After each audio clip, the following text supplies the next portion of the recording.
Friends, we are in one of the oldest cities in Russia. This is the city of Smolensk. Do you know how old it is? It will turn 1161 years old this year, and the first mention stated, a great city with many people. And behind me is a forge that was built in the 17th century. And notice how deeply it went underground, almost in the middle of the windows. You know the legendary KEF Q150 acoustics, which I sawed, hit with a katana, and pierced with a Scorab 2 knife, and it played cool, better than all in its class. But today, friends, we will have a more interesting experiment. We will try to cut it with 5 different types of cold weapons, and after that, we will see if it still plays or not. I personally have confidence in this speaker. What about you? Let's start with the Saber, which was made back in 1889. Look at how cool it is. And when I take it in my hands, I realize that KEF has almost no chance. Pay attention to the blade, where there is a stamp, a crown, and the name Erfurt.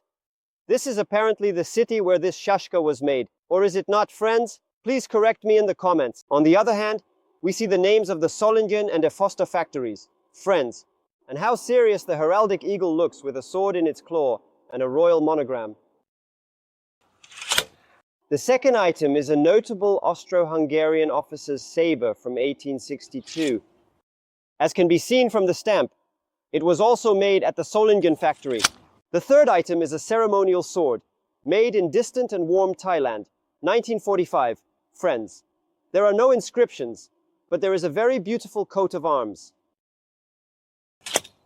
Number 4. A custom shortened katana.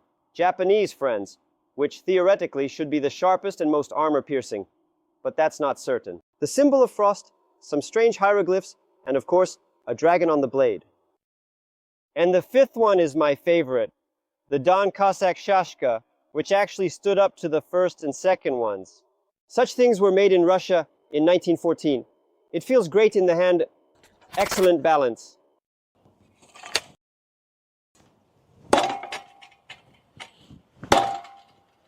1-0 in favor of KEF.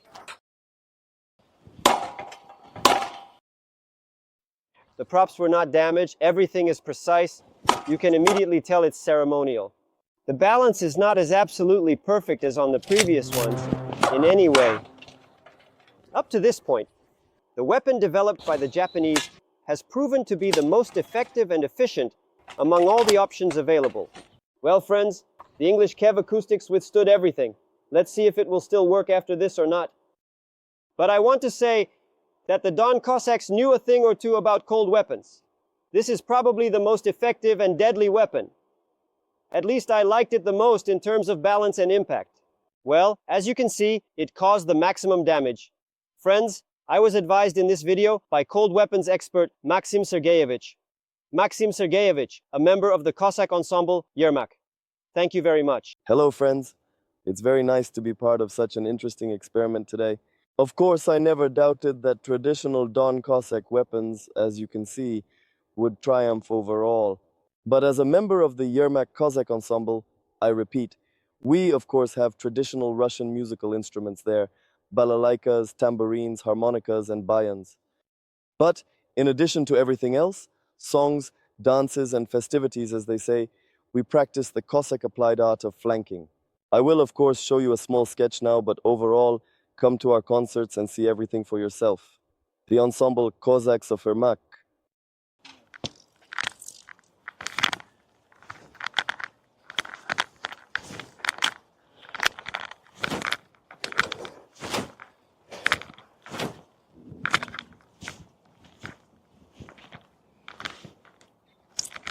The sun is blinding. Evaluate how much durability the products of the British company KEF have. And now you definitely know if, God forbid, Don Cossacks, samurais, or Prussian cavalry with infantry burst into your home, you will have the KEF acoustics. You can take it and defend yourself because, as you can see, it won't break. The durability is very serious. And now, the climax, friends. Let's see if they will play after this or not. I'll be honest, we just brought it in from outside, connected 2 cables, and that's it. Honestly, yes or no, write in the comments.